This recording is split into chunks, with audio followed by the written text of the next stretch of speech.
SSC দাখিল পরীক্ষায় অংশ নিয়ে যারা ফেল করেছো তাদেরকে জানাই অভিনন্দন। মাস্টার্স পাশ করে বেকারত্ব সহ্য করার চেয়ে এসএসসিতে ফেল করে অর্থ উপার্জনের দিকে ধাবিত হওয়া উত্তম।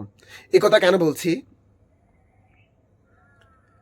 একটা ছাত্রের মাস্টার্স শেষ করতে কমপক্ষে 17 থেকে 20 বছর লেগে যায়, অর্থাৎ শিক্ষা জীবনটাই শুধু। এবার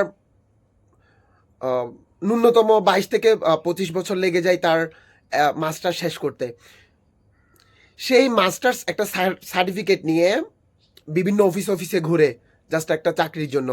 ইভেন এমনও দেখেছি মাস্টার্স পাশ করে একটা 10,000 টাকা দামের চাকরি ব্যবস্থা করতে পারছে না, অথচ তার শিক্ষা জীবন যদি হয় 20 বছর, প্রতি বছর যদি 1 লক্ষ টাকা খরচ করে তার পেছনে 20 লক্ষ টাকা খরচ করা হয়েছে। একবার ভাবুন, এই 20 লক্ষ টাকা যদি একসাথে পাওয়া যেত, সে ব্যবসা করে অনেক কিছু করতে পারত। এমনও দেখেছি মাস্টার্স পাশ করে টঙের দোকান করছে, মাস্টার্স পাশ করে ছোটোখাটো বিজনেস করছে, ব্যবসা করছে, যেটা ফুটপাতে ব্যবসা বলি আমরা। এমন অনেককেই দেখেছি। একটা গল্প শেয়ার করি। আমি এসএসসি দিই 2013 সালে। আমাদের সাথে যারা পরীক্ষা দিয়েছে সেখান থেকে আমি তার নাম বলছি না, আমার একটা ফ্রেন্ড পরীক্ষায় ফেল করে। তো ফেল করার পর সে যথারীতি আর পরীক্ষায় দেয় না। এরপরে তার সাথে অনেকদিন যোগাযোগ হয় না। হঠাৎ করে 16 কি 17 সালের দিকে আমার তার সাথে দেখা হয়, সে সিএনজি চালাচ্ছে।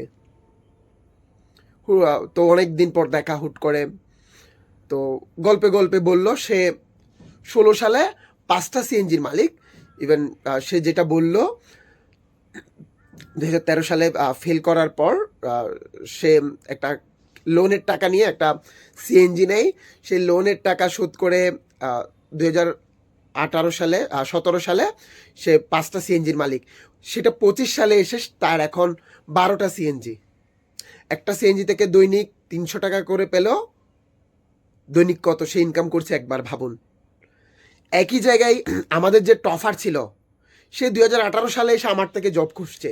অনেকে ফেল করে হা হুতাশ করছো বা রেজাল্ট কম আসাতে হা হুতাশ করছো, এটা একেবারেই উচিত নয়।